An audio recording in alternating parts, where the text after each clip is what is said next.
Bonjour mes amis des chats. Vous venez de recueillir un chaton abandonné, un chaton perdu totalement qui miaulait à qui voulait bien l'entendre. Vous n'avez écouté que votre cœur et vous l'avez pris dans les mains. Alors là, bravo d'abord pour ce geste et maintenant, agissons pour le sauver parce que le temps est compté pour lui.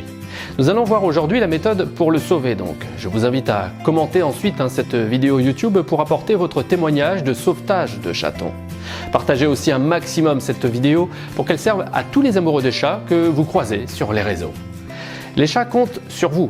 Je vous montrerai en image aussi à la fin de cette vidéo des chatons juste, on verra ça, craquants.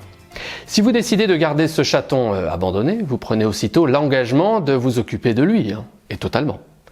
Première question, est-il déjà identifié? Vous pouvez demander à n'importe quel vétérinaire de détecter s'il a une puce électronique sous sa peau et de lire son contenu d'information. Il existe aussi le tatouage à l'intérieur de l'oreille. Enfin, un chaton peut avoir éventuellement une capsule à dévisser fixée sur son collier. Si le chaton abandonné a un propriétaire enregistré, vous pouvez alors l'appeler.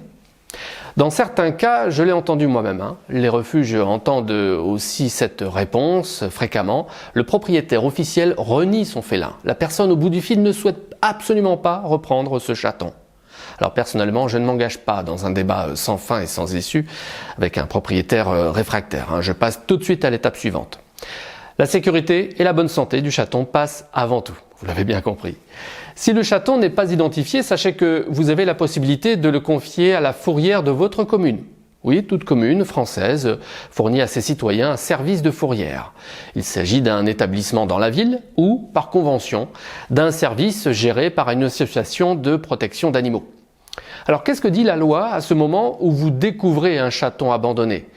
Il est donc considéré comme un animal errant. Dans le code rural, il est stipulé que la fourrière s'occupe de l'animal perdu et non identifié pendant 8 jours. Au-delà de ce délai, la commune a le choix de faire euthanasier l'animal ou de le confier au refuge d'animaux le plus proche.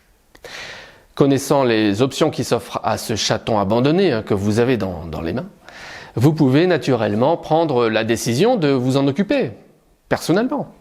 Alors agissons tout de suite et déterminons son âge parce que c'est peut-être plus urgent que vous ne le pensez. Un vétérinaire sait vous dire quel âge environ peut avoir ce chaton perdu. Oui, s'il n'a que quelques semaines, alors croisons les doigts pour que tous vos efforts le maintiennent en vie.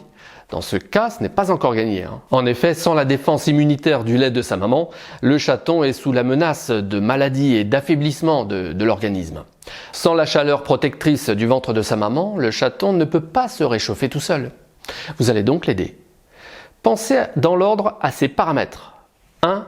La chaleur. 2. La nourriture. 3. Faire ses besoins. 4. Son poids. Alors dès que possible, vous emmenez ce chaton abandonné chez un vétérinaire.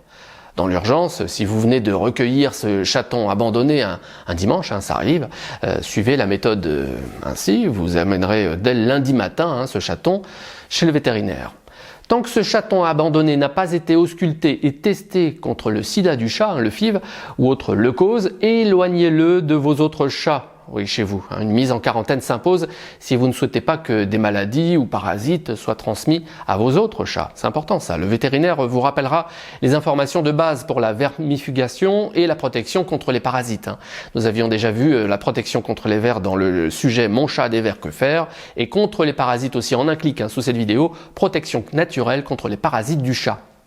Un chat adulte a une température interne de 38,5 degrés. Un seul degré de marge dessous ou au-dessus de ces 38,5 degrés, c'est tout de suite la consultation chez le vétérinaire. Comment prendre sa température? Oui, au fait, vous prenez un thermomètre à embout souple et vous introduisez le thermomètre dans l'anus pour contrôler la température de votre chaton. Si cette manipulation vous semble très délicate, vous mettez une goutte d'huile ou de savon liquide sur l'embout métallique qui sera donc introduit. Pour ce chaton recueilli chez vous, chauffez la petite pièce à presque 26 degrés, entourez-le d'une couverture épaisse et puis par chance, si vous avez des lampes infrarouges que les vétérinaires possèdent aussi, vous aurez dans ce cas plus de facilité à maintenir cette chaleur vitale pour le chaton. Un lien sur cet éclairage infrarouge sous cette vidéo. Le paramètre de chaleur est extrêmement important pour la survie du chaton jusqu'à ses 4 semaines. Le chaton abandonné que vous venez de prendre sous votre responsabilité n'a plus la nourriture riche et protectrice de sa maman. Vous devez lui fournir du lait maternisé pour chaton. Il s'agit de ce lait dont je vous laisse le lien sous la vidéo. Le lait est riche et correspond à ce que la maman peut lui donner en temps normal. Non, le lait de vache ou autre n'est absolument pas indiqué pour le remplacer. Comptez lui donner un biberon toutes les 2 heures. Si jamais les quantités n'apparaissent pas sur l'emballage du lait maternisé, vous lui donnerez 7 biberons pour 24 heures. Surtout donnez-lui ce biberon quand le chaton est sur le ventre et non sur le dos. Vous devez respecter les positions naturelles du chaton sur le ventre de sa maman, c'est important aussi. Ah, au fait, vous êtes à ses yeux sa maman ou son papa, alors il compte beaucoup sur vous pour survivre et avoir une nouvelle famille. D'une manière naturelle, la chatte fait la toilette de ses petits à longueur de journée. Elle contribue aussi par léchage à aider le chaton à faire ses besoins, les selles et l'urine. À vous de jouer maintenant, après chaque biberon, pour les aider à faire leur crotte 1 fois par jour au moins et à uriner plusieurs fois. Aidez-vous d'un gant de toilette humidifié à l'eau tiède et ayez à l'esprit que si le chaton ne fait pas ses besoins, il risque rapidement la mort.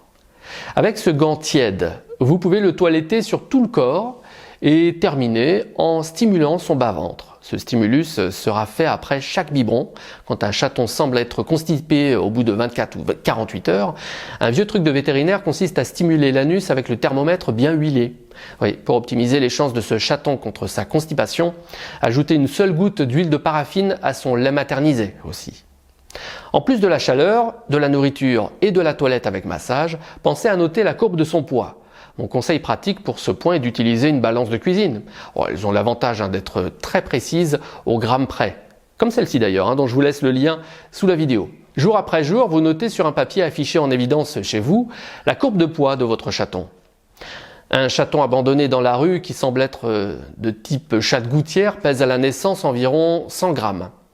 Hormis le premier jour où le chaton peut perdre jusqu'à 10%, un chaton doit prendre du poids tous les jours, surtout pendant ses premières semaines. 5 à 10 grammes est une donnée minimum au quotidien. Si le poids n'augmente plus au bout de 2 jours durant cette première période, des 4 semaines, il s'agit d'une urgence vétérinaire. Quand votre chaton a passé les 4 semaines, victoire! Oui, vous lui avez donné un sérieux espoir pour connaître une belle vie avec vous. À partir de cette période, le chaton entre dans la phase du sevrage. Je vous offre d'ailleurs tous les détails nécessaires dans cet autre sujet de la vie des chats. Les 5 astuces sur le sevrage du chaton, c'est ici en un clic sous la vidéo. Vous apprendrez à lui offrir une transition entre le lait maternisé et ses premières croquettes humidifiées ou une pâtée, à moins que vous ne préfériez lui préparer vous-même ses propres repas. Dans ce cas, je vous invite à voir cet autre sujet. Quelle recette pour chat pourriez-vous cuisiner vous-même? C'est en un clic sous la vidéo. Pour aider d'autres amoureux des chats à sauver des chatons abandonnés, partagez cette vidéo YouTube, oui, ou cet article de la vie des chats. Cette méthode pour sauver un chaton abandonné figure dans la formation des parents de chats. La formation est ouverte aux inscriptions sur des périodes très courtes. Donc, ce que je vous invite à faire, c'est à laisser votre prénom et votre email sur liste d'attente. Pour rejoindre la liste d'attente, c'est en un clic ici et c'est gratuit sous cette vidéo. Profitons maintenant de ces images de chatons que des amis des chats ont pu sauver. Des années de bonheur attendent ces petits. C'est chouette à voir quand même, c'est ici.